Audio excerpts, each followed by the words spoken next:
Écoutez le monde vétérinaire autrement sur Veto Micro, un podcast produit par Thémavet. Bonjour, je suis Colline Musel, vétérinaire, coach, formatrice et cofondatrice de WonderVet. Et moi je suis Marine Slove, vétérinaire, entrepreneur, podcasteuse et fondatrice de Thémavet. Bienvenue sur le podcast numéro 1 de la profession qui démontre qu'il y a 1000 façons d'être vétérinaire. Vous entendrez ici des consoeurs et des confrères, qu'ils soient praticiens ou non, raconter leur parcours professionnel, leurs réussites et les joies qui vont avec, mais aussi leurs difficultés et leurs échecs. C'est toujours avec le même enthousiasme que nous prêtons notre micro aux vétérinaires pour la 3e saison consécutive, pour continuer à nous raconter tels que nous sommes vraiment, interroger notre quotidien professionnel bien sûr, mais aussi et avant tout notre rapport à la vie, au monde animal et à la planète. Le tout saupoudré d'une bonne dose de déculpabilisation. Vous êtes ici chez nous. Mais surtout, vous êtes ici chez vous. Belle écoute!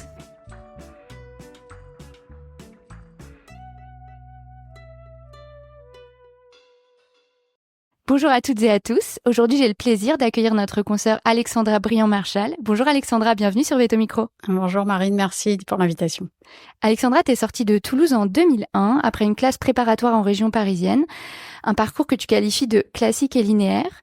Puis ça devient un peu moins classique, puisqu'au lieu de t'installer avec ton compagnon en clientèle canine comme c'était prévu, tu découvres, finalement presque fortuitement, en attendant que lui finisse son internat, le monde de la biologie médicale vétérinaire et du labo. Il y a à ce moment-là une histoire d'amour qui débute avec cette discipline, essentiellement scientifique et intellectuelle au début, qui débouchera d'ailleurs sur un board en pathologie clinique vétérinaire à une époque où il n'est d'ailleurs pas reconnu en France. Puis assez rapidement sur une histoire entrepreneuriale avec le laboratoire Vébio dont tu seras salarié puis associé avant de le revendre l'an dernier. Aujourd'hui, tu t'es reconverti, c'est très récent, ça a quelques mois, ça date de janvier 2024, et tu fais du coaching de dirigeants et du conseil en stratégie et management des organisations. Donc dans cet épisode, on va parler bien sûr de laboratoire de biologie vétérinaire. Je pense que c'est la première fois qu'on a un invité sur cette thématique-là. On commence à avoir pas mal d'invités, mais c'est une première. Mais aussi d'aventures entrepreneuriales au féminin, de gestion et de vente d'entreprise, et peut-être aussi de littérature et de philosophie. C'est en tout cas ce que laisse présager la préparation de cette interview. On y va ? Allez, je commence par cette question que tu connais. Qu'est-ce qui t'a donné envie de devenir vétérinaire ? alors je dirais que les animaux et l'animalité au sens large ont sauvé ma vie sociale. J'étais une enfant assez taciturne, j'étais épileptique quand j'étais jeune. J'étais assez peu encline à jouer avec les autres enfants. Alors, je pense que c'était une question de personnalité. Et je lisais déjà beaucoup et j'ai lu notamment un livre de Paul Guimard qui s'appelle Les choses de la vie, qui a donné d'ailleurs lieu à un film que certains ont peut-être vu. Et dans ce livre, il dit une chose, il dit j'aimerais être comme les animaux, j'aimerais avoir l'instinct de mes besoins, tout serait plus facile. Et cette phrase, elle a fait écho en moi et c'est quelque chose en fait que j'ai assimilé comme ça avec le temps. Et quand j'ai été adolescente, mes parents ont enfin cédé pour prendre un chien. Et ça a changé complètement ma vie, on peut dire. Parce que c'est tout ce langage non verbal, toute ces rituels quotidiens de manger, aller se promener, et puis aussi la sécurisation affective, puisque les animaux nous aiment sans condition. C'était quelque chose en fait qui a été comme une révélation, et je me suis dit j'ai envie de me consacrer aux animaux, et évidemment le métier de vétérinaire c'était une des plus belles consécrations possibles. Ouais, c'est amusant que ce soit finalement par la littérature que tu rentres dans cette première idée. C'est pas très très courant. Bon, après avec un chien qui vient conforter tout ça. Tu parles de ça que tu étais enfant. C'est à quel âge que t'as lu ce livre-là ? C'était vers 13-14 ans, juste avant d'avoir mon chien. Voilà, c'est ça. D'accord. Et puis en effet, c'était une vraie révélation en fait. Ouais, d'accord. Donc tu t'engages dans un parcours via la classe préparatoire et tu décides d'intégrer Toulouse. Pourquoi tu choisis Toulouse ? Alors à l'époque, j'avais dans l'idée de faire de la chirurgie. Donc déjà en 4e année, je passais beaucoup d'après-midi au bloc à faire deuxième main pour pouvoir voir des opérations et puis intégrer un petit peu cette pratique. Et donc je choisis Toulouse parce qu'on me dit qu'il y a un pôle de chirurgie qui est assez performant et qui est bien mené. Donc tu te renseignes déjà là-dessus à cette époque-là. En amont, ouais. En amont. D'accord. Et qu'est-ce que tu retiens de tes années d'école à Toulouse, que ce soit socialement ou que ce soit en termes vraiment d'apprentissage et de bagage intellectuel? Je sais que tu m'as écrit en préparant cette interview, je ne suis pas nostalgique des années d'école, ça m'a interpellée. Alors même si j'ai pas beaucoup d'invités qui me disent qu'ils en sont nostalgiques, en général ils me disent que c'était des années très belles d'un point de vue social. Ouais. Comment toi tu l'as vécu? Eh bien, moi je reste quand même quelqu'un d'assez solitaire, donc j'ai toujours été eu des rapports agréables avec les autres étudiants, mais c'est vrai que j'étais pas forcément quelqu'un qui était très porté sur les soirées ou sur voilà, j'ai vécu cette période-là assez sereinement avec beaucoup d'apports intellectuels, puisqu'en fait la formation est quand même extrêmement intéressante, extrêmement dense et riche. Dense, riche, exactement. Et donc, c'était comme une construction, en fait, qui était en train de s'élaborer tout doucement. Et à côté de ça, je continuais d'avoir ma passion pour la littérature. Donc, je lisais. J'avais encore le temps de lire beaucoup. Oui, c'est vrai qu'à l'école, on a encore le temps de lire pas mal. T'es partie en Tunisie avec la fondation Bardot. Tu peux nous en dire un petit mot ? C'était simple, justement, dans ce contexte de chirurgie. Donc, j'étais allée voir un petit peu ce qui se faisait en termes d'association et comment on pouvait amener en fait notre pierre à l'édifice. Et la Fondation Bardot proposait à l'époque, alors je ne sais pas si c'est toujours le cas, mais en effet de mettre à disposition des étudiants en 4e année une voiture et puis du matériel de chirurgie, d'aller dans les hôtels, de capturer en fait les animaux, enfin les chats qui errent et qui se reproduisent énormément avec toutes les poubelles en fait qui s'accumulent à l'arrière des hôtels. Et donc on est parti avec mon compagnon de l'époque, donc c'était vraiment une grande aventure parce que on allait dans les hôtels, on posait les cages, donc avec des appâts. En général, c'était des morceaux de sardines, des choses comme ça. Donc les gens nous regardaient comme si on Qu'est-ce qu'ils font, c'est ça. Et puis après, on mettait à disposition, parce que les hôtels étaient évidemment en lien avec la Fondation Bardot, donc ils mettaient à disposition une salle dans laquelle on mettait une table qui ressemblait à une table de chirurgie. Et en revanche, on avait du matériel qui était nettoyé et on faisait à la chaîne des ovaires de chatte et des castrations de chats. Et c'est une expérience qui te conforte dans cette appétence pour la canine. Et à quoi, à ce moment-là de l'école, quand tu termines l'école, tu te destines à quoi ? Quand je termine l'école, au début, je veux continuer dans la chirurgie, donc j'ai une proposition. Chirurgie canine ? Ouais, canine, oui. Par contre, ouais, j'ai été rapidement. Je suis pas quelqu'un en fait de très en lien avec les gros animaux. Oui. Donc voilà, c'était clair déjà, dans ta tête. Voilà, c'était déjà déterminé. Et donc j'avais une proposition pour commencer un résidanat en chirurgie dans un CHV qui n'est pas loin de ta région, en Champagne. Ouais. Voilà. Et puis finalement, j'ai pris ce remplacement de congé maternité au laboratoire pour suivre mon compagnon de l'époque qui, lui, avait commencé un résidanat de neurologie au CHV Frégis. Et quand j'ai commencé ce remplacement de congé maternité, j'ai plus jamais arrêté la biologie. Mais finalement, ce choix-là, tu le fais, c'est une opportunité, tu te dis que ça te fera voir autre chose, mais t'as pas, t'y as jamais pensé avant. Non, à l'époque, j'ai quand même fait une 5e année en tant qu'assistante de laboratoire à l'école de Toulouse. D'accord. Voilà, ça c'était pour patienter quand il avait fait son internat. Et c'est vrai que le travail qui était directement appliqué par rapport à cette 5e année que j'ai pu mettre en pratique en fait au laboratoire VBio à l'époque, ça m'a passionnée. Donc j'ai décidé de changer de perspective, de ne plus partir sur la chirurgie et de rester sur la biologie clinique. Et ça se fait assez simplement dans ta tête, c'est-à-dire que le switch de l'un à l'autre se fait, c'est une évidence que par rapport à ce que tu as découvert dans le labo, c'est là-dedans que tu as envie de rester, ou est-ce qu'il y a cette petite voix qui te dit ça veut dire que je vais pas au fond des choses, au bout de ce que j'avais prévu, je suis pas praticien, il y a aussi ce truc de qui n'est pas praticien, qui est praticien. On est praticien fluide? Quand on est biologiste, on est praticien, on est praticien autrement, c'est quand même pas la même chose. C'est une pratique qui est transversale, mais en fait on est praticien parce qu'on est confronté tous les jours à des cas cliniques et avec des conversations avec les confrères et les consoeurs sur des cas qui sont souvent un peu peut-être compliqué dans le sens où il y a eu une première intention qui a été mise en place et puis nous on arrive souvent en seconde intention puisque les vétérinaires sont équipés en biologie à l'inverse des médecins qui sont pas équipés en biologie de première intention. Donc nous on arrive en fait dans un contexte de seconde intention et c'est justement cette démarche intellectuelle qui est assez rigoureuse. Et cette interaction avec, non pas avec la clientèle, mais avec les confrères et les consoeurs qui m'a beaucoup plu. Oui, d'accord. Ça préservait aussi mon besoin un certain besoin de solitude. D'autant que moi, j'étais spécialisée en cytologie, donc je faisais beaucoup de microscopie. Donc le microscope, on est face à sa lame, on réfléchit, et en fait, on essaye de refaire l'histoire de cette physiopathologie qui donne ce type d'image, quoi. Est-ce que tu peux expliquer concrètement à quoi ressemblent tes journées et quels grands apprentissages tu tires de cette période de début en laboratoire qui te donnera envie de rester plus longtemps ?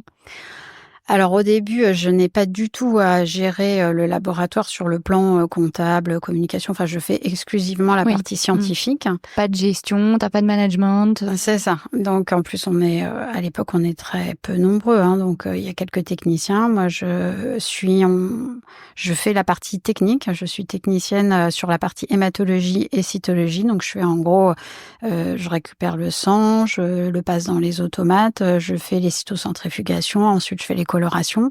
Et puis après, je fais les lectures de toutes les lames. Parce qu'à l'époque, on n'en avait pas une quantité astronomique. Donc, on faisait une lecture personnalisée de chacune des lames d'hématologie et de cytologie. D'accord.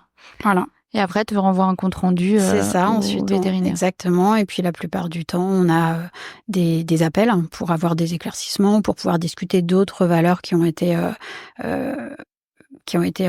réalisées par le vétérinaire lui-même, donc pour essayer de compléter le cas et faire une interprétation un peu plus globale. D'accord.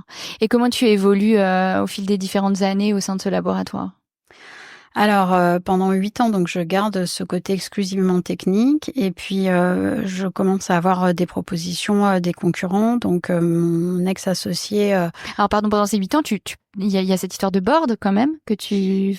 Jusqu'en 2008, non. En fait, je vais d'abord m'associer à 50%. Ah, tu t'associes d'abord, voilà, d'accord. Okay. Pour me conserver, je pense. Enfin, c'est ce que j'ai compris sur le moment.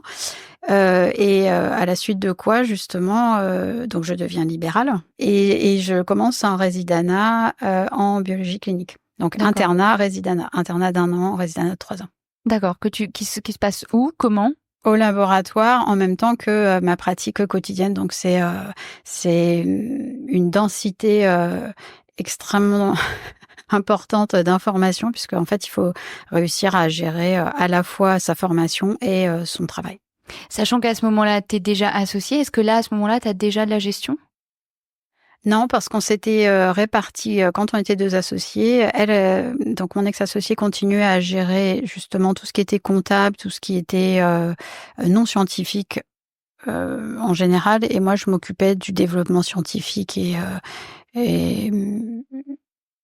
un petit peu de la R&D, on va dire, la petite R&D locale, quoi, pour pouvoir développer des recherche et développement. C'est ça, voilà. Ok. Et tu m'as écrit en préparant cette interview que c'était vraiment une période où tu travaillais énormément, parfois le soir, parfois le week-end, même parfois pendant tes congés. C'est pas parfois, c'était tout. C'était toujours. Mais que finalement, tu n'avais pas le sentiment de travailler parce que tu te plaisais là-dedans. Est-ce que tu peux nous parler un petit peu justement de cette gestion entre cette frontière finalement entre le travail et la vie personnelle que tu devais avoir par ailleurs, et puis comment finalement on évite le surmenage dans ces moments-là? Comment on est sûr que ça va en fait? Alors comment on est sûr que ça va? Je sais pas si j'ai la réponse. Bon, à l'époque, je n'avais pas d'enfant, donc ça c'est une première chose. C'est vrai que j'avais attendu de terminer le board pour pouvoir essayer d'avoir des enfants, parce que je trouvais que c'était extrêmement difficile de Oui, tu t'es dit si je rajoute ça va être très compliqué. Après, en effet, j'étais tellement intéressée, c'était tellement quotidiennement passionnant que je voyais pas tellement le temps passer. Même pendant les vacances, ce que je voulais, c'était construire finalement, parce que je trouvais que la biologie clinique vétérinaire était assez mal connue, justement peut-être par son organisation qui était pas la même qu'en biologie médicale. Est-ce qu'elle est plus connue aujourd'hui? Je suis pas certaine. Si, peut-être. Ah si, c'est quand même une discipline transversale qui est auquel on fait plus appel. Ouais, c'est ça. Et puis même il y a une explosion sur tout ce qui est technologies qui sont associées à la biologie médicale, notamment en ce moment l'arrivée de l'intelligence artificielle. Voilà, c'est ça, exactement, pour la reconnaissance des cellules et des anomalies éventuelles. C'est une de mes questions. Voilà, on en parlera peut-être plus tard. Moi, je suis arrivée dans un contexte où on en était encore à envoyer le résultat par fax, donc. Oui, bien sûr, c'est allé très vite. Ouais. Il y a eu aussi beaucoup de moyens qui ont été mis en œuvre par des grandes sociétés, comme le Leader, IDEX en l'occurrence. Et puis d'autres sociétés. Donc évidemment, le développement justement de ces techniques ont permis d'envisager cette discipline sous d'autres angles. Et ça va continuer. D'accord. Mais en médecine humaine, faut quand même se rendre compte, c'est à peu près 70% des diagnostics qui sont posés grâce à la biologie. Donc c'est vraiment quelque chose de méconnu, parce qu'on a l'impression que tout le monde est un peu biologiste, mais c'est pas vrai, sinon il faudrait pas autant d'études pour devenir... Oui, après c'est comme d'autres disciplines, en radiologie, Exactement. Tout le monde est un peu radiologue, mais ça n'empêche qu'on fait quand même appel à des imageurs pour aller plus loin, relire des radios, refaire des échos, etc. Donc finalement, si j'entends bien, c'est une partie de ta vie professionnelle qui est extrêmement dense, mais pendant laquelle tu es heureuse et où ça te plaît et ça te stimule beaucoup. Ouais, tout à fait. En plus, j'ai une liberté incroyable. À l'époque, avec mon associé, elle me laissait quand même... on était assez bien équilibrés au niveau de ce qu'on avait à faire chacune l'une l'autre. Donc ça, c'était plutôt agréable. Après, j'ai donc eu mon examen en 2010. Oui. Et donc le Collège européen de biologie clinique, qui s'appelle maintenant biologie médicale vétérinaire. D'accord. Et c'est à ce moment-là que j'ai décidé de... Et ça, il n'est pas encore reconnu en France, mais alors tu le passes... Je le passe, nul n'est prophète en son pays. C'est un examen qui est européen, donc en l'occurrence, moi j'ai passé l'examen en Angleterre. Donc tu vas le passer en Angleterre. C'est ça. Okay. Il n'y a pas de possibilité de le passer en France, du coup. Non, il est chaque année en fait, il est proposé dans un pays européen différent. Donc à l'époque, le jour où j'ai passé l'examen, on était 2 avec une autre personne des Pays-Bas. Et d'ailleurs, je dois être parmi, je pense, les premières à avoir obtenu ce diplôme en France. Et en effet, il n'a été reconnu par l'ordre comme étant une spécialité qu'en 2013. Donc ça, rétroactivement, ça fonctionne, puisqu'évidemment, tu l'avais de manière européenne. C'est ça, exactement. Ok. Ce qui est assez peu commun sur les spécialités, c'est vrai. Oui, c'est vrai. Non, c'est la première fois que j'entends ça, effectivement. L'Angleterre avait un peu d'avance sur l'intérêt d'une telle discipline, du coup. Beaucoup d'autres pays. Il y avait aussi l'Italie. Il y avait pas que plusieurs pays européens. On a été un des derniers, finalement, à reconnaître. Je pense, oui. J'ai pas... Ouais, c'est marrant. Ok. Et alors, qu'est-ce qui se passe après? T'entres, si j'ai bien compris, dans une autre période où là, tu décides de mettre en route des enfants. Donc, il y a toute cette partie familiale. Et où, finalement, il y a un départ de ton associé. Oui, c'est ça. Donc, en 2009, je me marie. Donc, le matin, j'étais au labo, j'enfile ma robe à midi et l'après-midi, j'étais devant le maire et le soir, je répondais à des clients. Oui, donc vraiment une grosse bosseuse. Voilà, c'était pas vraiment un mariage, on va dire, de princesse, mais c'était pas forcément mon truc. Moi, je suis pas forcément quelqu'un qui aime être dans la lumière. J'aime bien plutôt. Ça va avec ton côté solitaire, l'intimité. Ouais, voilà, c'était donc ça m'allait très bien. Et donc en 2011, j'ai ma première fille, Capucine. Et puis je décide, parce que j'estimais que justement je voulais repartir assez fort après mes maternités, donc je me dis je vais... Donc tu veux dire prendre le temps d'avoir des enfants et de peut-être ralentir un peu, c'est ça, et de derrière repartir sur des nouvelles... Prendre le temps, je sais pas, mais je voulais les allaiter déjà, donc c'est bon, ça demande quand même une certaine disponibilité. Beaucoup d'énergie. Voilà. Ouais. Donc, j'essaye d'avoir un deuxième enfant assez rapidement. Donc, évidemment, là, tout le monde me dit... Oui, en plus, j'avais une césarienne à la première. Donc, on me dit qu'en gros, je ne vais pas réussir à garder le bébé parce que j'ai un utérus cicatriciel. Enfin, voilà, tout le monde me dit que c'est pas possible. Finalement, je tombe enceinte immédiatement pour Madeleine, ma deuxième. Donc, elles ont combien d'écart ? 1 an et quelques mois, quoi. Oui, donc tu te trouvais avec une fratrie d'enfants en bas âge très rapprochés, ce qui est très difficile quand même à gérer. Enfin, ce qui est qui prend beaucoup de temps et d'énergie, on va dire. C'est sûr, mais bon voilà, j'ai quand même eu de la chance sur mes enfants. C'était des enfants assez faciles à gérer. C'est plus sur le versant professionnel où ça c'est compliqué, quoi. D'accord. Et à quel niveau, si tu veux nous en parler, t'es pas obligée ? Oui, à partir du moment où j'ai annoncé ma deuxième grossesse, je pense que mon ex-associé a pensé que j'allais un peu me démotiver, entre guillemets. Ouais, me démotiver ou prendre du recul. Donc, je pense qu'elle, ça faisait longtemps aussi qu'elle avait dans l'idée de faire une deuxième partie de carrière, notamment dans l'inspection vétérinaire, ce qu'elle a fait. Donc, elle m'a annoncé, peu de temps après l'annonce de ma deuxième grossesse, qu'elle voulait vendre et me présenter des gens qui voulaient racheter ses parts. Donc, ma deuxième grossesse a été assez... comment dire, enfin, j'ai eu des négociations pendant toute cette période. Ce qui est assez stressant. Ce qui n'est pas forcément hyper... une sérénité qu'on voudrait, qu'on n'a pas. C'est ça. Et puis, finalement, après des mois de discussion avec les personnes qu'elle m'avait proposées, je me suis aperçue que j'étais pas alignée avec leur vision de ce que je voulais faire du labo. Et j'ai fait jouer en fait ma clause de préférence pour pouvoir racheter. Donc ça, c'est le droit de préemption qui figure dans la plupart des pactes d'associés. Voilà, donc c'est-à-dire la possibilité pour l'un des associés d'être prioritaire lorsqu'il rachète les parts pour éviter de se retrouver avec des gens avec qui il n'a pas envie d'être. C'est ça. Ok. Et dans la mesure où je n'avais pas l'intention de faire en sorte, enfin que mon ex-associé soit déçu, je n'ai pas négocié le prix des parts. Je lui ai proposé le même prix que les investisseurs, donc évidemment un prix qui était relativement élevé à l'époque. D'accord, ok. Donc là, enceinte, tu te lances quand même dans quelque chose qui est financièrement assez impactant. Fragilisant, ouais, un petit peu. Fragilisant, ouais, ok. Mais t'y vas. Mais j'y vais. Et quand je vais à la banque et que je signe en fait le prêt, le banquier me regarde. En plus, à l'époque, moi, j'étais quand même encore jeune, hein.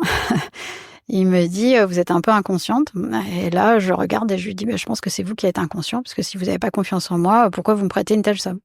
Et là, finalement, je suis repartie avec mon prêt accordé sous le bras et je me suis dit, ok, il va falloir mettre tes gants. T'étais enceinte en plus du coup quand t'as signé ? Non, là, pour le coup, c'était en 2013, en juillet 2013. Tu venais ouais, c'est ça, il y a 1 an. Donc, j'avais des enfants qui avaient 2 ans et 1 an. Quoi. Aurait-il fait cette réflexion à un homme ? On ne saura jamais. On ne saura jamais. Ok. Du coup, là, tu te retrouves avec une associée qui finalement avait une grosse partie de gestion et de management qui s'en va. Donc, ton boulot quotidien, je suppose, à ce moment-là, va changer. Comment tu appréhendes cette partie-là ? Eh bien, je me dis, là, il va falloir que je fasse quelque chose parce qu'en effet, je me sens très... sûre de moi, c'est peut-être pas le mot, mais en tout cas suffisamment compétente sur le versant scientifique, mais sur le versant gestion d'entreprise, je suis complètement débutante. Donc, et ça t'intéresse, ça te stimule, ou tu te dis bon, il faut que je m'y mette parce que j'ai pas le choix ? Non, ça m'intéresse parce que je suis quelqu'un qui adore la construction et je vois qu'il y a vraiment quelque chose à faire et à développer. Je me dis ça, c'est une vraie opportunité. Donc je regarde les formations qui sont disponibles et je décide de m'inscrire à un Master of Business Administration, donc un MBA, à l'Université Dauphine pendant 18 mois en exécutif. Donc, c'est le vendredi et le week-end la plupart du temps. C'est un MBA en quoi, qu'on puisse mettre les références? Alors, c'est MBA santé, donc avec accès sur la santé. Alors, évidemment, c'est sur la santé humaine, hein, oui, parce que bon, ça n'existe pas en véto. Oui. Mais ça donne quand même des bases très intéressantes. Et notamment des notions comme le suivi de la performance, l'équipier, ce genre de choses donc que je ne connaissais pas du tout. Oui, tu découvres toute cette partie-là.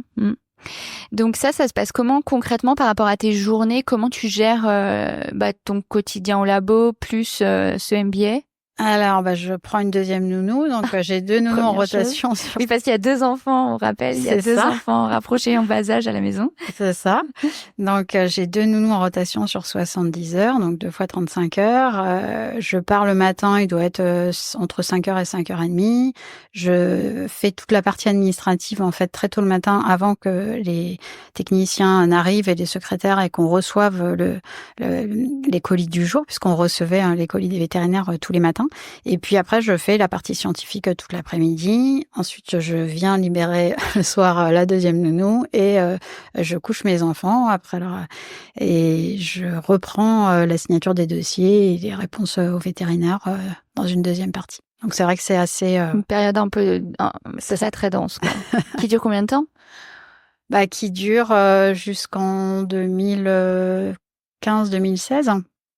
Période à laquelle mon donc ex-mari vient m'aider. Je lui dis bon là, je pense qu'il faut quand même que tu viennes m'aider au Oui, laboratoire. là, tu arrives au bout du C'est temps, ça, en fait. Il y a c'est plus d'espace, quoi. C'est ça. Et psychologiquement, ça va. Tu arrives à demander de l'aide, finalement, avant que ce soit la catastrophe, quoi. Après, je suis quand même quelqu'un qui demande assez peu d'aide. C'est-à-dire que j'essaye de prendre, de faire le maximum moi-même. Faut pas oublier que c'était une petite boîte à l'époque, hein. C'était une toute petite entreprise qui faisait 1,5 million, 1,9 million de chiffre d'affaires. Combien de salariés? Je me souviens plus exactement, mais quelque chose comme Moins 7. de 10. Ouais, c'est ça. 7, 8, puisque j'avais pas de CSE à l'époque. Ça, Oui. c'est des choses que j'ai Oui, bien découvert. sûr. Ouais.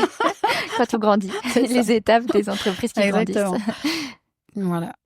D'accord, donc ton ex-mari vient te prêter main forte. C'est sur ça. quelle partie? Sur la partie commerciale. Et puis de toute façon, la vie fait que on s'entend plus au quotidien, mais on a toujours gardé de très bons liens puisque je l'ai re-recruté dans mon...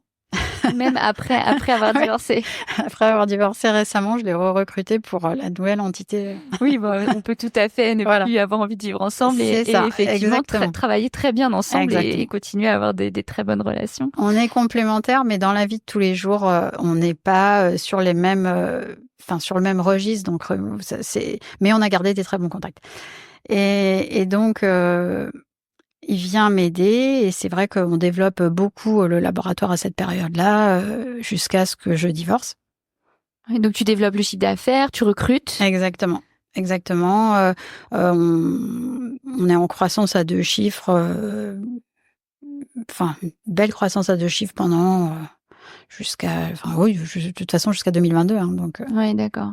Et c'est une période qui est dense aussi, mais finalement toutes les périodes sont denses depuis ta sortie d'école, qui te plaît ou qu'il y a quelque chose de la valence scientifique qu'il y avait avant qui te manque? Non, à l'époque, je fais encore beaucoup de scientifiques. Donc tu fais les deux en fait. Je fais vraiment les deux. C'est suffisamment petit pour pouvoir se permettre de faire ça. Oui, d'accord, ok. Donc on est un peu en crise de croissance permanente, c'est-à-dire on est en recrutement quasi permanent, on est en développement technique quasi permanent, on achète des machines, donc évidemment la surface qu'on avait à l'époque devient petite, hein, au niveau de la place, donc j'essaye de trouver une solution à ce manque de place physique, et on décide, je trouve la solution de mettre en place en fait des horaires différents. Donc, on ouvre très tôt le matin. Après, il y a des gens qui viennent très tôt le matin qui partent plus tôt en début d'après-midi. Il y a une deuxième série de techniciens qui viennent prendre le relais. Donc, on n'est jamais tous en même temps sur site, ce qui fait qu'on peut délivrer le service sans avoir besoin de changer d'endroit. D'accord. Et de cette période, en termes d'entrepreneuriat, de gestion d'entreprise, quels grands apprentissages tu tires sur cette période? Alors, sur... j'ai envie de dire un mode de développement qui est presque start-up. Alors c'est pas le cas puisque cette société existait depuis déjà 20 ans. Oui, mais tu arrives dans un process de croissance rapide, donc tu as les mêmes problématiques. Tout à fait. Ouais. Donc là, j'ai envie de dire le point crucial, c'est vraiment des modalités de décision très rapides, avec une flexibilité par rapport aux remontées que nous font les vétérinaires, qui est extrêmement dès qu'on entend en fait des demandes ou des récriminations peut-être qui sont... on fait tout de suite le nécessaire et ça va très vite. Parce que finalement, il n'y a pas d'étape intermédiaire et il n'y a pas d'embolisation de la communication à cette période. D'accord. Et du coup, tu te fais accompagner, tu as un système de mentorat comme il peut y avoir dans les startups où vraiment tu t'es toute seule. Je suppose qu'en plus, à l'époque, il n'y a pas beaucoup de podcasts parce que maintenant, on trouve énormément de ressources, notamment audio. Comment tu continues d'apprendre après ce MBA? Est-ce que c'est vraiment sur le terrain, voilà, tu as les expériences et puis tu te débrouilles derrière? Ou est-ce que t'arrives à t'entourer ou à avoir des ressources qui t'aident? Alors, sur le plan purement technique, je me débrouille seule. Je lis beaucoup, j'ai beaucoup d'ouvrages en fait pour me permettre justement de m'aider sur la partie gestion. Et finalement, c'est quand même pas sorcier quand on a bien compris comment ça fonctionnait. En revanche, sur le plan, je dirais, du mental, oui, je suis très entourée par notamment ma sœur, ma mère, puis quelques amis. J'en ai pas beaucoup, mais qui sont des gens très chers à mon cœur. Tu peux en parler en fait, du coup tu peux en parler. Tu peux en parler. Je peux en parler et puis ils sont toujours de bons conseils et ils me jugent pas et c'est vraiment c'est extrêmement fort Oui, d'accord. Pour garder justement cette endurance. OK. Psychologiquement. Bah oui, effectivement, parce que c'est des, enfin moi en tant qu'entrepreneur je le vois bien. Maintenant on a accès quand même à énormément moi j'écoute beaucoup de podcasts où j'apprends énormément de choses, mais c'est vrai que c'est des périodes où on se retrouve confronté à des problématiques qui sont pas si simples. Du coup peut-être on va parler justement de la problématique qui arrive après, c'est que si j'ai bien compris, tu te retrouves dans un partenariat avec un leader européen de la biologie médicale humaine. Dans quelles circonstances? Alors, c'était en 2014, donc c'est le leader de la biologie humaine en France et puis peut-être bien en Europe, qui vient me voir en me disant que depuis la loi Bachelot de 2013, ils n'ont plus le droit de faire passer des échantillons animaux dans leur circuit du Maine, puisqu'il y a eu une différenciation complète des filières. D'accord. Animales donc et ça humaines. part vraiment d'un changement législatif. Voilà, c'est ça exactement. Et qui cherchent un partenaire pour sous-traiter cette partie vétérinaire et qu'ils font un petit peu le tour des laboratoires pour regarder les procédures et examiner le niveau de qualité des gens. Et donc, ils viennent dans ce cadre en me proposant justement de me sous-traiter. Ils veulent voir l'ensemble de mes procédures. Ok. Et comment l'histoire avance? Je suis naïve, faut le dire. Et puis à l'époque, comme j'ai peur de pas réussir mes remboursements bancaires, je suis preneuse de tout nouveau marché. Donc je signe quand même un NDA, donc un Non-Disclosure Agreement. Donc c'est un accord de confidentialité. Voilà, c'est ça. Et puis donc avec des clauses assez précises de non détournement de mon équipe, tout ça. Enfin voilà. Et je leur montre mes procédures, le catalogue et à peu près tout ce qu'il fallait pour qu'ils se fassent une idée. Et puis là, je n'entends plus, j'ai plus de nouvelles. Plus de son, plus d'image. Plus de son, plus d'image. Et donc, je regarde, j'ai un ami qui est avocat, qui regarde un petit peu ce qui vient de se créer. Et là, on s'aperçoit qu'ils viennent de déposer le nom, qu'ils viennent d'ouvrir un laboratoire qui fait concurrence directement au mien et qui utilise quasiment la même carte et le même catalogue. Donc finalement, ils changent leur fusil d'épaule, puisqu'au début, ils regardent avec qui ils peuvent faire des partenariats, et en fait, ils se disent non, on va créer, en fait. Exactement.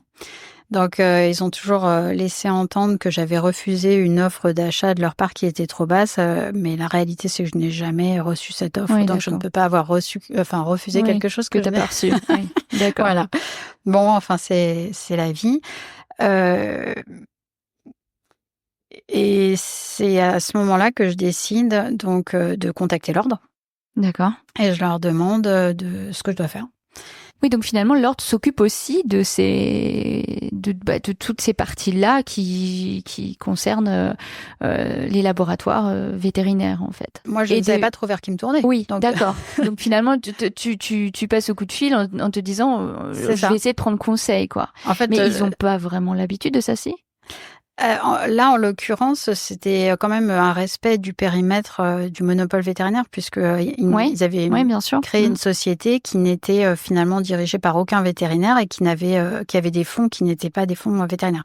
Donc, je veux dire des fonds de l'argent. C'est évidemment dans leur spectre de compétences, mais ça doit être vraiment un pourcentage minime de ce qu'ils ont à gérer concrètement, quoi.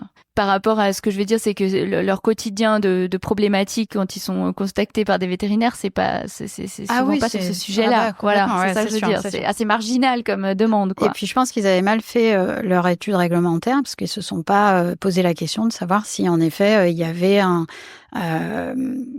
pourcentage de parts qui devait être détenu ou pas par des vétérinaires, ce qui était le cas. Alors nous, on a une profession de service, c'est pas comme en humaine. La détention des parts en humaine, c'est seulement jusqu'à 25%, il me semble, alors que en vétérinaire, dans une profession de service et non pas une profession de santé, on peut détenir jusqu'à 49% d'une entreprise, d'une société d'exercice vétérinaire. D'accord, ok. Mais eux, ils avaient 100% qui étaient non vétérinaires. Donc, il y avait bien un problème avec le monopole vétérinaire. Tout à fait.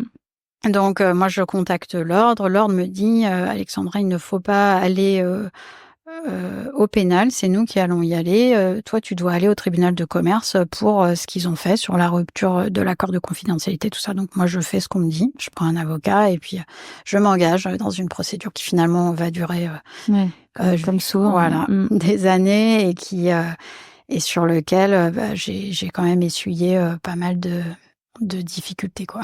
Oui, donc, et c'est combien de temps en tout ça a duré, ça? On parle de quoi, 2-3 ans? 3 ans, ouais, 3 ans. Ce qui est assez classique, mais ce qui est énergivore. Voilà, c'est ça. Difficile à gérer, quoi. Donc, on est allé jusqu'au Conseil d'État. Je vais pas aller dans toutes les étapes parce que c'est un petit peu complexe, mais on est allé jusqu'au Conseil d'État. Le Conseil d'État a rendu en décembre 2019 un arrêt qui indique que la biologie fait bien partie du périmètre vétérinaire. Et donc, que les règles de détention des parts en société d'exercice vétérinaire donc même ça s'appliquent. n'était pas ultra clair, en fait. Alors, pour moi, ça l'était, mais vraisemblablement, il y avait beaucoup de gens qui voulaient jouer sur un soi-disant flou. Mais comme c'est très souvent le cas, en réalité. Voilà. Donc, acte, tout le monde a dû se régulariser, sauf quelques-uns. Je peux pas les citer parce que j'ai pas envie de...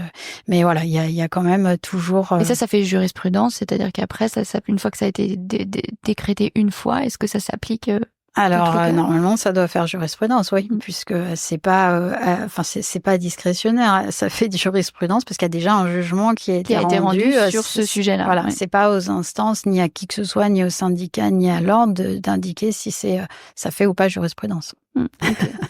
Donc, période assez difficile, je suppose.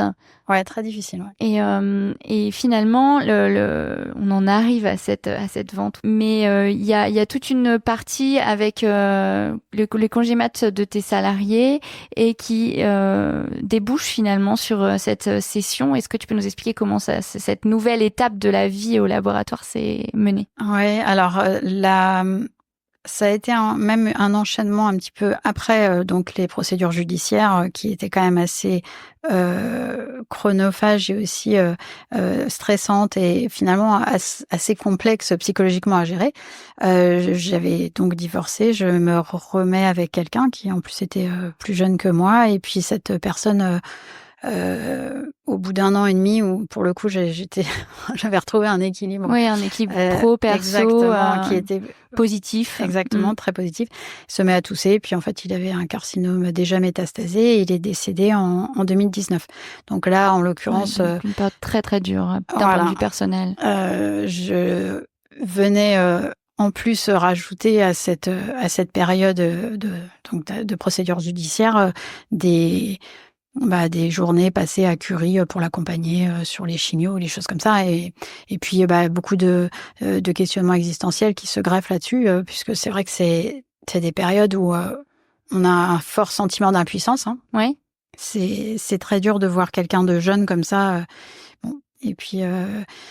Donc, ça remet en cause certaines choses. Tu t'interroges sur le sens de ce que tu fais, ce que tu as envie de faire après. C'est ça que tu veux dire? Ouais, c'est-à-dire que je pense que jusqu'à un certain âge, on se croit entre guillemets invincible. C'est-à-dire qu'on ne se rend pas compte en fait la fragilité de la vie et de la santé. Et quand on voit quelqu'un qui était vraiment Dans la fleur de l'âge. dans la fleur de l'âge et vraiment avec une santé qu'on avait l'impression de faire partir comme ça aussi rapidement. C'est vrai que ça change un petit peu, ça nous fait changer de paradigme. Ouais. Ouais, la manière dont on envisage la vie finalement. Ouais. Exactement. Donc cette période-là, de l'année 2019, ça sera vraiment une période vraiment difficile. Je recrute des vétérinaires pour venir m'aider au laboratoire parce que le laboratoire continue malgré tout de se développer et moi je suis obligée d'être sur tous les fronts, donc je n'ai plus de compagnon. Je suis une mère avec mes 2 enfants, bien sûr. et je dois continuer à faire le travail au labo.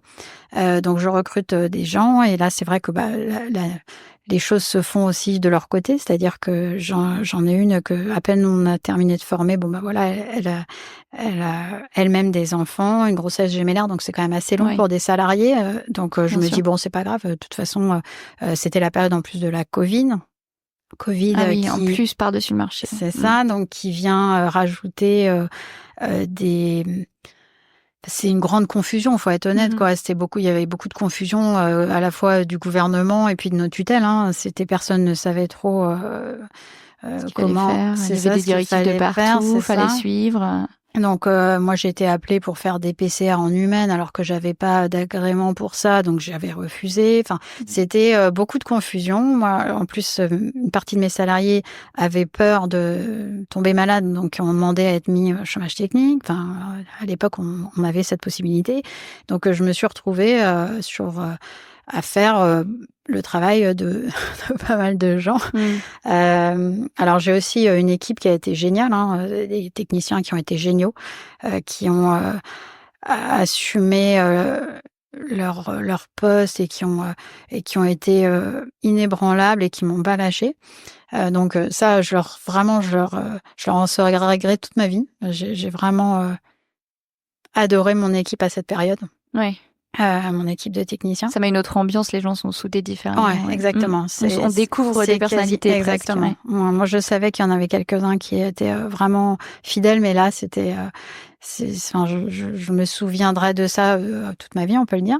Et puis, comme on avait donc ces problèmes de place, je décide de prendre un autre local plus près de chez moi pour pouvoir y aller plus facilement et puis gérer de manière, finalement, avec 2 pôles. Oui, d'accord. Voilà. Ok. Peu de temps après, je recrute une autre personne donc que je vais chercher quand même au Canada via les réseaux sociaux. La personne était en train de passer son examen du collège. Parce que pas si facile de trouver, je suppose, des profils adaptés à ce que tu recherchais. Tout à fait. Et comme je n'avais pas le temps de reformer quelqu'un from scratch, comme on dit, enfin de zéro, j'ai essayé de trouver quelqu'un qui avait déjà un peu de bouteille, un peu de bagage. Voilà. Donc il était en train de passer son collège, pour le coup, américain. Et on lui a aménagé, enfin on a fait beaucoup de choses pour l'aider. Il a obtenu son examen et peu de temps après, il a commencé à me faire du chantage et à me mettre la pression, à me mettre des arrêts maladie. Voilà, il a travaillé 1 an et demi, quasiment la moitié, alors peut-être pas la moitié, mais un tiers en arrêt maladie. Bref, voilà, ça s'est pas bien passé. Donc je me suis dit, là, ça dépasse ma capacité à pouvoir... accepter les choses. Ma résilience, je pense, était arrivée à son terme. à son terme. Donc, je me suis dit, vu le développement, il faut que je me trouve un moyen d'avoir des fonctions support qui soient en mesure de me décharger de toutes ces parties qui me prenait beaucoup de temps, par exemple la communication, la logistique, la partie comptable. En fait, tout ça, c'est moi qui le faisais toute seule. Et même la partie, je sais pas, il fallait tout vérifier, quoi, les contrats fournisseurs, les contrats d'assurance. Enfin, il y avait tout ça régulièrement à vérifier. Et c'est vrai que je me suis dit, là, on commence à prendre une certaine taille. On faisait 4,9 millions de chiffre d'affaires, quelque chose comme ça. Et je me suis dit, il faut que je trouve en fait une autre société plus grosse qui va pouvoir m'aider sur ces fonctions support. D'accord, donc c'est à ce moment-là finalement que la réflexion se fait. C'est ça. Ok. Et ça, comment concrètement ça se passe, une session comme ça ? Je prends donc quelqu'un pour m'accompagner sur cette session. on fait un tour finalement des repreneurs potentiels et j'examine à la fois évidemment les conditions de la reprise, mais aussi la capacité qu'ils vont avoir à me laisser la gouvernance de la société, puisque c'est d'abord déontologiquement c'est obligatoire. Réglementairement. Et puis tu cherches un rachat avec toi. C'est ça. Ce qui est différent de quand on fait un rachat, qu'on fait une passation de 3 ou 6 mois et qu'on s'en va après. Je n'avais que 45 ans. J'étais toujours passionnée par ma spécialité. Je voyais la possibilité de développer encore le labo et d'en faire quelque chose de vraiment encore plus solide. Donc, il y a quelques repreneurs que j'élimine tout de suite parce que ça peut pas coller sur le plan justement réglementaire. Et puis je tombe d'accord avec un autre grand groupe qui est concurrent de celui qui m'avait avec qui j'ai eu les 3 procès précédemment. D'accord, ok. Et cette session va à son terme? Oui, en mars 2022. D'accord. Et du coup, qu'est-ce qui se passe ensuite? Là, on est en quoi? 2023? Alors, donc, mars 2022, la session. Donc, on fait une première... déjà, on déménage le laboratoire puisqu'on suit notre client, notre plus gros client, qui est Frégis, depuis toujours, historiquement. On est indépendant d'eux, mais ça reste nos plus gros clients. Et puis, de toute façon, ce sont des gens avec qui on a toujours eu des rapports excellents. Donc on les suit sur un nouveau plateau technique. L'emménagement est assez complexe parce que ça paraît pas, mais il y a beaucoup de choses à respecter pour mettre un laboratoire dans des murs. C'est un peu comme quand on met un scanner ou des choses comme ça. Ça se fait pas en claquant des doigts. Donc ça se passe bien, mais c'est quand même assez lourd à gérer pour mes équipes. Donc j'ai là-dessus, c'est vrai que ça a été une période pareille et qui continue d'être assez difficile. C'est une période de changement, en fait, finalement. C'est ça. Après avoir eu beaucoup de périodes de changement. Il faut... Et la directive qui m'avait été... ce qu'on m'avait demandé de faire quand j'ai cédé, c'était... donc, je restais majoritaire sur la gouvernance, on est d'accord. Et puis, je devais monter finalement un pôle national. Alors, Vebio était déjà national, mais là, en fait, ils avaient dans l'idée d'agréger d'autres laboratoires pour faire quelque chose de plus gros et qui couvre vraiment l'ensemble de la France. Comme nos concurrents, quoi. Donc, j'avais un contrat avec un certain type d'horaire, mais j'avais évidemment pas du tout respecté parce qu'en fait, j'avais tellement de travail. C'est extrêmement lourd en fait à faire parce qu'il fallait identifier des laboratoires qui étaient prêts à nous rejoindre. Après, il fallait lancer des négociations, faire des propositions, relire tous les documents juridiques, faire l'intégration de ces laboratoires dans quelque chose qui soit cohérent parce que on va pas avoir 56 pôles dispersés. Il faut que tout soit cohérent en termes d'image aussi. Donc, ça a demandé 18 mois de travail extrêmement intense. Ce que j'avais pas prévu, c'est qu'ils veuillent fermer certains des laboratoires qui avaient été agrégés à l'entité nationale, mettant les personnes qui dirigeaient ces laboratoires dans une position qu'elles ont jugée comme un peu rétrogradante, quoi. Oui, d'accord. Donc cette partie-là de la stratégie, tu l'avais pas du tout en tête, quoi. Non, et c'est là que les visions ont divergé et que finalement, on n'a pas trouvé d'accord.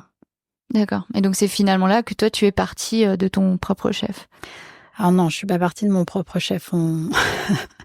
On a trouvé un accord pour que je puisse partir parce que je pense qu'ils voulaient récupérer la gouvernance et que ma présence les empêchait justement de récupérer cette gouvernance. Oui, d'accord. Donc finalement, une sortie qui se fait pas comme tu aurais voulu après des années. Déjà, tu n'avais pas envie de sortir, mais après des années de construction d'un laboratoire, c'est une situation qui est pas forcément facile, puisque quand des visions divergent, c'est pas comme ça qu'on a envie que ça se termine. Je veux dire. D'autant quand j'avais cédé en ayant leur accord pour que je puisse déployer ma vision. Donc c'est vrai que oui, c'est décevant, c'est une grosse déception professionnelle. Et puis il y a aussi toutes les compétences que j'avais pu déployer et qui ont été entre guillemets un peu foulées aux pieds, quoi. C'est pas forcément pas forcément très agréable, mais je pense que ça forge aussi encore le caractère, même à 47 ans. Oui, ça reste un apprentissage. C'est ça, exactement. Il faut pouvoir à un moment regarder en arrière, se retourner et être serein avec ça en se disant c'est ça. Ça m'a permis de passer à autre chose. Mais sur le coup, c'est quand même difficile C'est ça. C'est des couleuvres avalées, quoi. Moi, c'est sûr que mon profil ne me permet pas d'être quelqu'un de malléable. C'est-à-dire que c'est vrai que j'ai envie, en fait, d'appliquer ce qu'on s'est fixé ensemble, parce que c'était toujours le fruit de discussions stratégiques avec tout le monde. Mais je n'ai pas envie, en fait, qu'on m'impose les choses de manière trop brutale. Et c'est vrai que ça, enfin, pour moi, ça correspond pas à ma façon de voir les choses. Oui, c'est une problématique qu'on rencontre aussi assez souvent sur des cadres de vente où en fait on avait des gens, en plus toi tu étais toute seule, qui ont leur vision, leur manière de faire, leur manière de voir, une vision stratégique parfois à 5 ans, à 10 ans. Et en fait finalement accorder ces violons dans le cadre d'une reprise, c'est ça. Et ben c'est finalement assez compliqué. Et ce que j'en tire, c'est que finalement c'est un peu comme la traduction de la poésie d'une langue étrangère dans une autre, c'est-à-dire que quand on a des cultures d'entreprise qui sont trop éloignées, la fusion de ces cultures, c'est un peu, enfin l'intégration de l'une dans l'autre, c'est un peu qui tout double, c'est-à-dire soit c'est le résultat est parfait, la traduction rend extrêmement bien le même esprit que ce qui avait été fait dans la langue d'origine, soit c'est quelque chose, soit ça dissonne et ça fonctionne pas exactement. Donc finalement, on arrive dans la deuxième partie de ta vie professionnelle qui est toute récente, donc avec cette entreprise qui s'appelle Fairy Chess. On reviendra peut-être sur le nom parce que ça m'a fait marrer. Comment t'y viens en fait? Parce que du coup, tu sors d'une période un peu compliquée, assez décevante. Comment tu chemines? Assez rapidement, je me pose la question, qu'est-ce que j'aurais aimé trouver quand j'étais dans l'œil du cyclone vers la fin 2023 en ayant fait tout ce qu'on m'avait demandé de faire et puis finalement en me retrouvant dans une situation où j'avais où personne m'a tendu la main et personne. Donc je me suis dit qu'est-ce que j'aurais aimé trouver et quel type d'accompagnement j'aurais aimé trouver. Et donc parce que tu t'es sentie seule pendant cette période. Oui, mais je me suis toujours sentie seule, hein, même quand tu étais dirigeante et que ça allait plutôt bien. Oui. C'est ça, parce que de toute façon, je pense que c'est inhérent à cette position-là. Faut pas non plus, on rêve, il faut pas rêver, quoi. C'est vrai que quand tu prends comme ça ce genre de responsabilité, on était très seule. C'est ça, et puis ça, on le sait pas assez. Mais voilà, et puis il y a des arbitrages à faire qui font toujours des gens mécontents, et ces gens mécontents t'en veulent parfois longtemps, alors que toi t'as fait pour essayer de faire en sorte que ça aille bien pour l'ensemble des autres personnes qui dépendent aussi un peu de tes décisions. Donc il faut pas avoir envie d'être dirigeant pour être aimé, parce que si tu cours après ça, c'est malheureusement une grosse désillusion permanente. En revanche, il faut avoir envie de faire ça pour tirer tout le monde vers le haut, pour construire quelque chose. Et je pense que dans les derniers moments, il y a eu beaucoup de problèmes de communication, et donc ça, c'est vrai que je me suis évidemment beaucoup remise en question, parce que comme je suis quelqu'un qui peut être aussi qui peut ne pas exprimer la totalité de sa pensée parce que il y a beaucoup de choses il y a beaucoup de choses en cours et on peut pas donner. On était quand même à peu près 65, 69 à un moment dans l'ensemble du groupe entre les fonctions support et tout. Voilà, on peut pas détailler à chacune de ces personnes le fond de sa pensée. Donc bon. Donc je me suis beaucoup remise en question aussi et je me suis demandé comment je pourrais me former sur ce qu'on m'avait reproché de ne pas avoir, c'est-à-dire ces fameuses soft skills, c'est-à-dire en fait finalement pas la partie technique que je maîtrise assez bien, mais en revanche la partie en fait humaine où on m'a dit en gros que j'étais trop dure. Que j'étais trop froide. Bon, c'est pas du tout en fait l'expérience que j'ai avec ma famille. C'est un homme, je repose la question. Ça, on n'aura pas la réponse, mais on peut légitimement se poser la question. c'est pas du tout comme ça que je suis dans ma famille, mais c'est pas du tout comme ça que je suis perçue par les gens qui me connaissent bien. Mais malheureusement, dans un contexte professionnel, on est obligé de pas être complet au niveau de son profil et de poursuivre ses objectifs vers des résultats. Et parfois, ça génère du ressentiment de la part des gens autour, quoi. Donc, tu as cette période de remise en question où tu essaies de faire une analyse aussi de ce qui vient de se passer. Et petit à petit, tu chemines. C'est ça, je chemine et je me dis, est-ce que j'aurais aimé avoir un conseil ? Non, parce que je savais techniquement ce que je devais faire. Oui.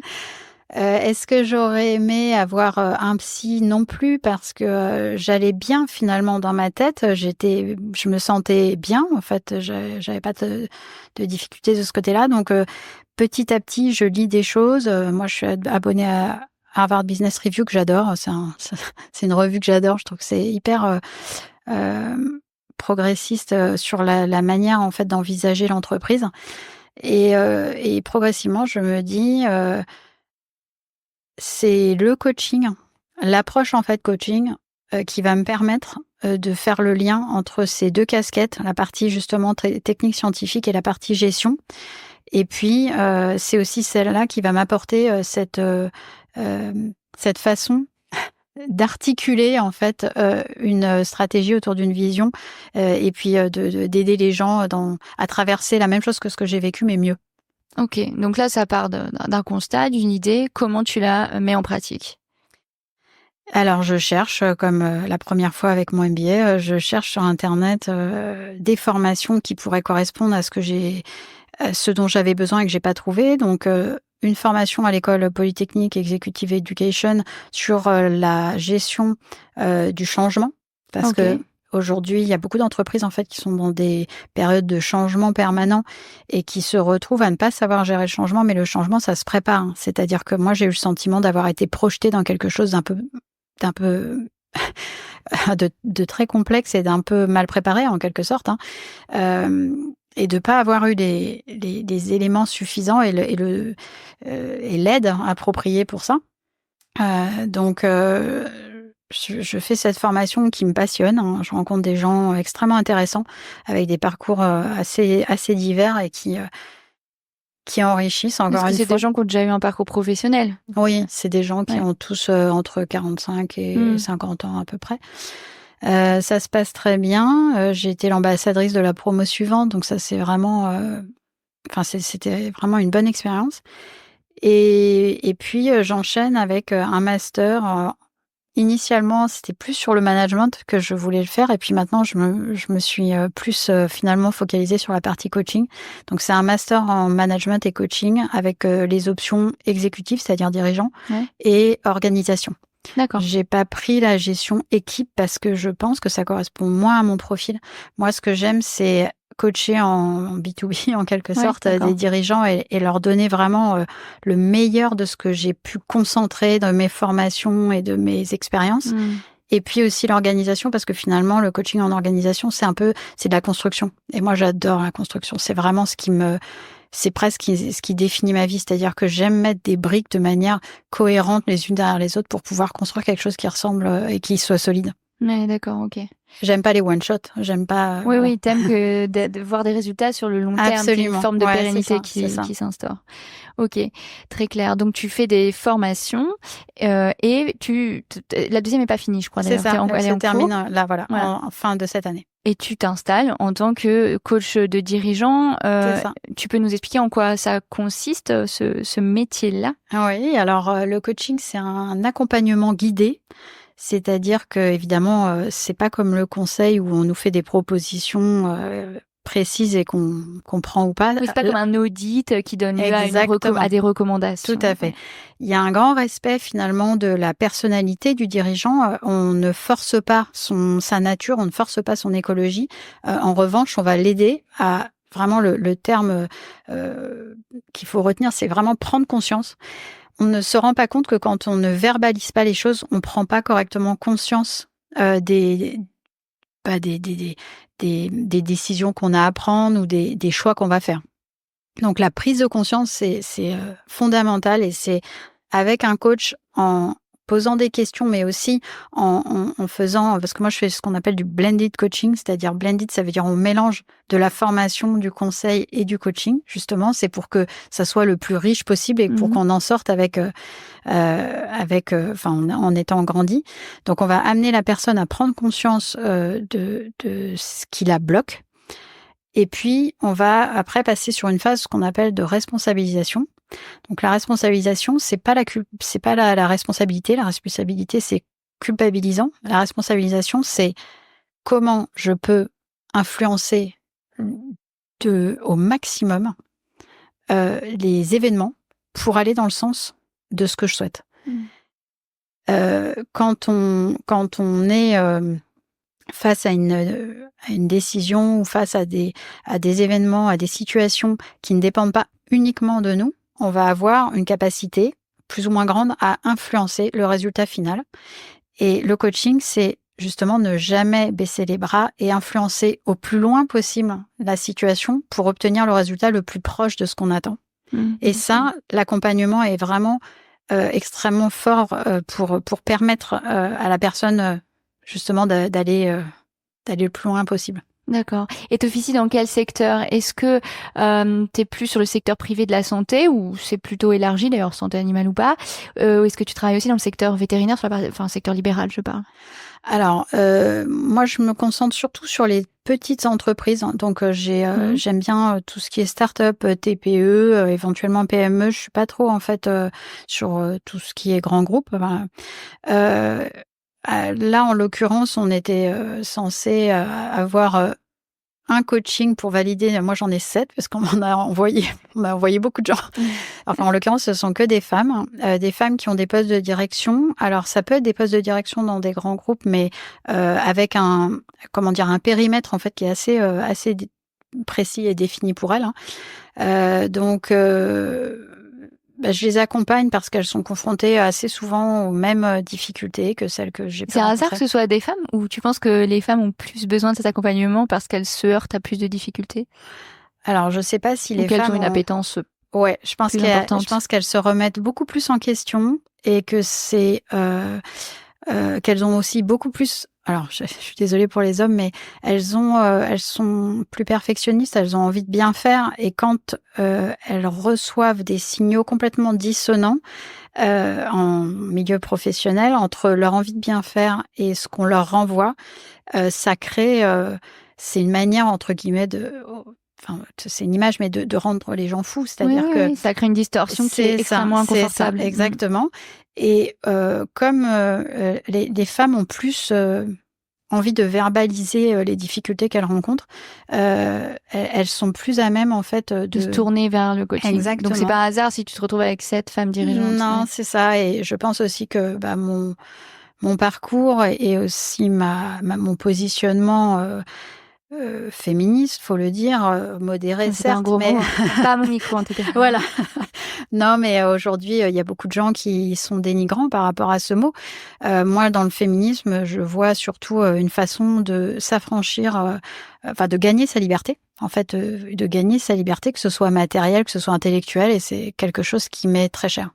Non, et puis il faut le dire, je vais le dire, mais je pense que tu seras d'accord avec moi, c'est que un parcours de dirigeant d'entreprise, il est plus difficile quand on est une femme, parce qu'on est confronté à des difficultés majeures. Moi, je le vois régulièrement, et particulièrement quand on est une jeune femme et qu'on a débuté tôt dans l'entrepreneuriat, il faut voir quand même ce qu'on se prend dans la figure. Et voilà, moi en tout cas, c'est mon vécu. C'est tout à fait vrai. Je me victimise pas. J'ai fait avec. Mais c'est difficile. Donc, je comprends que finalement, on ait aussi besoin de cette partie coaching. Et notamment, cette distorsion, je vois très bien ce que c'est qu'à un moment, on se remet beaucoup en question et on n'arrive plus trop à faire le tri entre ce qu'on nous reproche et qui est peut-être légitime, après tout, et finalement, des choses qui sont un peu moins légitimes. C'est pas forcément facile. Et surtout, on se demande pourquoi les gens qui nous reprochent ces choses-là ne font pas eux-mêmes un petit travail d'introspection. Exactement, pour pouvoir démêler un peu leur façon de fonctionner parce que bon, c'est le mansplaining, le gaslighting, ça fait partie des choses. Oui, tu peux peut-être définir rapidement. Tout le monde connaît pas. Le mansplaining, c'est le fait de penser qu'on sait. D'expliquer à une femme ce qu'elle sait mieux depuis 23 ans. Voilà. Et puis le gaslighting, c'est une manière en fait de pas lui donner toutes les informations pour qu'elle n'ait pas la possibilité d'être aussi informée que les autres personnes de la salle. Ça rend fou. Oui. Exactement. Voilà. Bon alors, pareil, moi je suis pas du tout quelqu'un qui suis dans l'idéologie victimaire, donc je ne mets pas ça comme. Enfin, c'est pas quelque chose que je vais poser spontanément. En revanche, moi je prône l'empowerment. Alors l'empowerment, c'est vraiment un mot qu'on a du mal à traduire en français parce que empouvoirment parfois c'est traduit, mais c'est pas très joli. Moche. C'est pas très joli. Il y a souvent une traduction qui est l'autonomisation, c'est pas mal, mais il manque quand même cette dimension finalement de prise de confiance en soi, de stabilité sur ses appuis, parce que bon, autonomiser, on a l'impression que ça se rapproche un peu de ce que Montessori pouvait dire avec les enfants, apprends à faire seul. Bon, bah c'est très bien, c'est une première étape, mais derrière, en fait, il faut aussi se sentir bien dans sa posture. Et ça, je travaille énormément avec les femmes que j'accompagne, parce que c'est quelque chose que les hommes ne remettent pas en question pour eux. En revanche, les femmes, elles se voient souvent comme soit ne méritant pas, soit beaucoup plus fragiles dans leur posture. Finalement, c'est un moyen, si tu m'en as parlé quand on a préparé cette interview, d'accéder à une forme d'autonomie intellectuelle et de se sentir plus aligné. Exactement. Et émotionnelle. Émotionnelle. Parce qu'on se laisse facilement emporter par des ascenseurs émotionnels sur justement des décisions qui peuvent être prises comme violentes. Hein. Moi, j'ai eu des choses qui ont été extrêmement déstabilisantes, alors que j'estime, peut-être à tort, mais que je ne méritais pas. Oui. J'ai pas fait de faute de gestion, j'ai pas fait d'erreur. Voilà. Ça, c'est vrai que c'est. Est-ce que tu as envie de nous parler, j'ai bien aimé ce passage qu'on a préparé l'interview sur l'esthétique de la liberté, notamment de la liberté intellectuelle, qui est une forme de guide dans ta manière d'appréhender les choses. Ouais, tout à fait. C'est un fil rouge, on peut dire. C'est-à-dire que la curiosité intellectuelle, le fait de se construire son propre univers, donc c'est quelque chose qui est, à mon avis, extrêmement important pour avoir une stabilité dans justement émotionnelle et aussi dans ce qu'on vise pour soi et pour sa construction personnelle. Et ça, c'est ce qui peut-être aussi m'a fait défaut dans les dernières années, c'est-à-dire que j'étais plutôt face à une manière de gérer qui était une manière très tableur Excel, assez stérile. Et ça m'a coupé en fait de toute cette curiosité intellectuelle hors domaine professionnel qui était pourtant super importante pour moi, quoi. Ouais, d'accord. Ok. Notamment la littérature, le cinéma, l'art. Moi, je viens d'une famille où c'est vrai que ma mère nous a beaucoup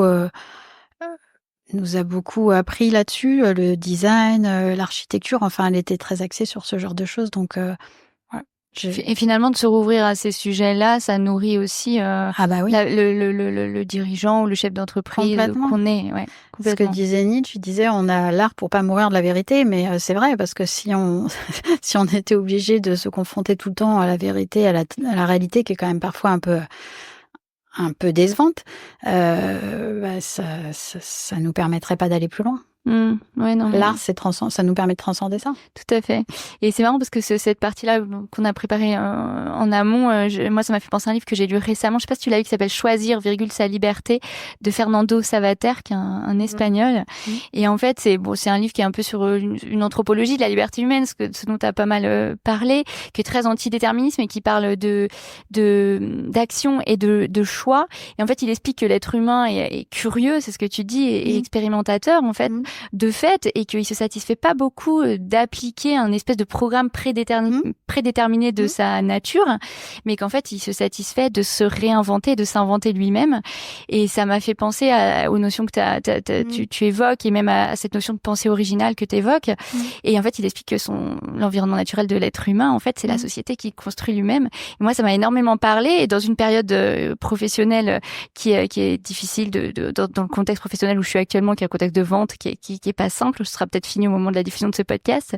Ça m'a beaucoup interpellée. Ouais, tout à fait. Mais oui, bien sûr, il y a rien de plus enrichissant que la confrontation des univers des uns et des autres. Et à partir du moment où on rentre dans une manière de fonctionner qui est uniquement une manière de suivre, de suivisme, c'est là où ça devient plus intéressant. Parce qu'on n'a plus rien à construire si on suit, je sais pas, les traditions ou alors les concurrents. Ce qui est bien, c'est aussi de pouvoir mettre une nouvelle manière de voir les choses, enfin une façon d'innover finalement dans les process. Et pour ça, il faut pas prendre les choses pour acquises, et il faut accepter de se demander et de remettre en question en permanence en fait. Et il faut avoir un univers suffisamment riche pour trouver d'autres réponses aux mêmes questions et ne pas faire systématiquement la même chose que ce qu'ont fait les gens autour de nous, quoi. Et qui plus est dans le monde qui arrive, puisque tu parlais de changement et d'adaptabilité. On arrive dans un monde où l'intelligence artificielle, entre autres, va accélérer considérablement les choses et où l'adaptabilité et la remise en question va être absolument fondamentale. Ouais, exactement. La résilience, parce que sinon on se relève pas. Il faut savoir plier comme un roseau et pas casser comme le chêne, comme dans la fable de La Fontaine. Mais c'est vrai que la résilience, l'adaptabilité, et puis aussi une façon analytique de pouvoir simplifier des situations complexes en ayant une vision un petit peu plus large, un peu big picture, comme ils disent aux États-Unis. C'est-à-dire qu'en gros, ne pas être en micromanagement, en micro-gestion de points. Ça, c'est quelque chose qui demande de prendre du recul. Et ce recul, quand on nous pousse dans un flux d'informations, d'injonctions permanents, on ne peut pas le prendre. Ouais, tout à fait. Et la tête dans le guidon. Exactement. Et on n'y arrive pas. Exactement. Et on nous demande d'être au four et au moulin. Et au bout d'un moment, moi, j'estimais que ça faisait partie peut-être de mon équilibre personnel, de ne plus donner là-dedans. C'est pas possible. Et sans transition, pourquoi Fairy Chess? Alors, échec féerique ou échec de fée, je sais pas comment tu le traduirais. Non, échec féerique, alors c'est vrai que c'est pareil, c'est pas trop traduisible, mais moi je suis joueuse d'échecs depuis très longtemps. J'ai toujours adoré ce jeu, je trouve que c'est je sais pas, déjà c'est un jeu. Alors, j'aimais pas beaucoup jouer, mais justement les jeux de stratégie comme ça m'a toujours passionnée. Et il y avait une fibre entrepreneuriale, quand même. Peut-être, je sais pas. Mais donc, il y a des échecs, évidemment, c'est régi par des règles très précises, qui sont en plus ancestrales. C'est très longtemps que ça existe, ce jeu. Mais il y a des personnes qui étaient des fervents joueurs qui ont décidé de changer ces règles et de faire des échecs qu'ils appellent féeriques, c'est-à-dire rajouter des cases, par exemple, sur l'échiquier, ou alors rajouter des pièces, ou faire des manières de prendre, par exemple, qui soient différentes. Et donc, c'est cette façon d'envisager les situations que je trouve très intéressante, parce que ça nous oblige à ne plus appliquer, mais à réfléchir et à reconstruire. Exactement, voilà.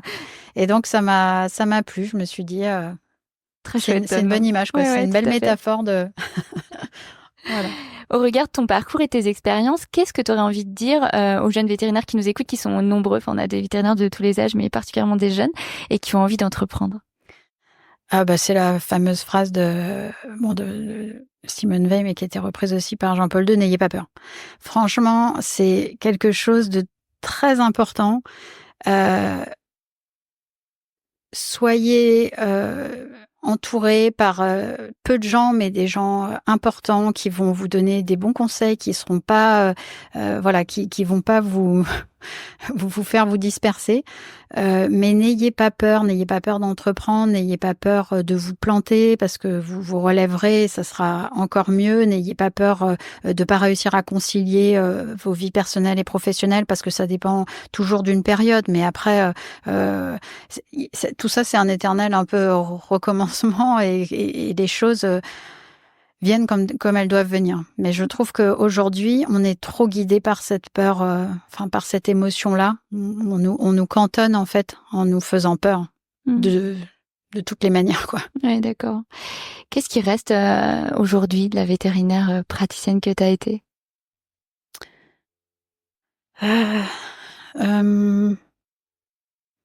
Une façon d'envisager les choses, notamment sous l'angle la santé. C'est-à-dire que je mets la santé vraiment comme le luxe ultime. Je trouve qu'aujourd'hui, on est très matérialiste, mais les choses finalement qui sont du luxe dans notre monde, mais encore plus dans le monde de demain, c'est avoir une bonne santé. On se rend pas compte à quel point, quand on n'a plus la santé, on peut plus rien faire, on n'a plus d'horizon. Ensuite, deuxième luxe, le temps. Le temps, c'est quelque chose qui file, on peut pas rembobiner et c'est pareil, finalement, il faut réfléchir à ce qu'on veut en faire. Et puis, l'espace à la fois physique mais aussi mental. C'est-à-dire savoir finalement ce que l'on est, ce que l'on veut et savoir décider en accord avec nos valeurs. Ne pas se renier, ne pas rentrer dans un costume qui nous correspond pas. Moi, une des choses que j'ai toujours faites dans ma vie, c'est pas d'accumuler les diplômes, c'est de me former pour être capable, en fait, d'avoir les compétences pour pouvoir prendre un nouveau rôle. Je ne peux pas imaginer, par exemple, prendre un poste pour lequel je n'aurais pas les compétences et pour lequel je me sentirais mal à l'aise en me faisant dicter ce que je dois faire. Ça, c'est quelque chose. Dans des incompétents à des postes, il y en a un paquet. Ça, c'est comme ça. Mais dans tous les cas, c'est vrai que... Et ce qui reste aussi, c'est de la confraternité. J'ai rencontré... j'ai fait beaucoup. J'ai fait des rencontres, des très belles rencontres dans ma vie. Ce que je te disais, c'est que je suis dans les affinités électives, c'est-à-dire je suis pas quelqu'un qui aime avoir beaucoup d'amis, mais par contre, j'ai des gens vraiment avec des grosses personnalités, des gros parcours et une intelligence, en tout cas à mes yeux, que j'admire exactement. Et une partie est vétérinaire. Donc je vais pas donner leur nom parce que j'ai pas envie en fait de les gêner, mais ils se reconnaîtront. Voilà. Et c'est ce que je disais c'est que j'ai un mot que j'adore particulièrement parce que je trouve qu'il est beau et donc c'est la reconnaissance que j'ai vis-à-vis d'eux est immarcessible. Immarcessible, ça veut dire qu'il ne peut se flétrer. Oui. Exactement. Et c'est un mot qui est un peu suranné, comme peut-être ma manière de voir les choses avec la littérature, mais que je trouve vraiment magnifique et qui représente bien en fait ce lien que j'ai avec eux. D'accord, donc il te reste des choses. Ah oui, il reste cette confraternité, Est-ce qu'on aurait oublié quelque chose dans tout ce qu'on a balayé? Non, écoute, je trouve que, je te remercie beaucoup déjà pour la façon dont tu as mené finalement 23 ans de vie professionnelle. C'est pas facile. Et puis, si, peut-être ce que j'avais mis en conclusion, c'était la phrase de Maya Angelou qui dit « Et pourtant, je m'élève ». C'est-à-dire que en dépit des obstacles, finalement, si on le souhaite, on peut aller vers le haut, on peut redresser la tête et la garder, comme disait Baudelaire, célestement haute. Ça, c'est des mots il faut les garder en fait en soi et s'en souvenir dans les moments durs, quand on met un genou à terre pour pouvoir se relever. C'est une jolie conclusion. Comment nos consoeurs et nos confrères qui auraient envie de te contacter peuvent le faire? Tu m'as parlé de LinkedIn, on mettra le lien dans les commentaires. Je te laisse donner si tu as envie ton téléphone et ton mail, qu'on ne met pas dans les commentaires du coup. Oui, c'est surtout, ils trouveront tout ça sur mon site Fairychess, donc www.fairYche2s.fr. Très bien, donc ça, lui, on le mettra dans les liens des commentaires. Ok. Eh ben, merci Alexandra. Merci beaucoup, Quel Marie. parcours.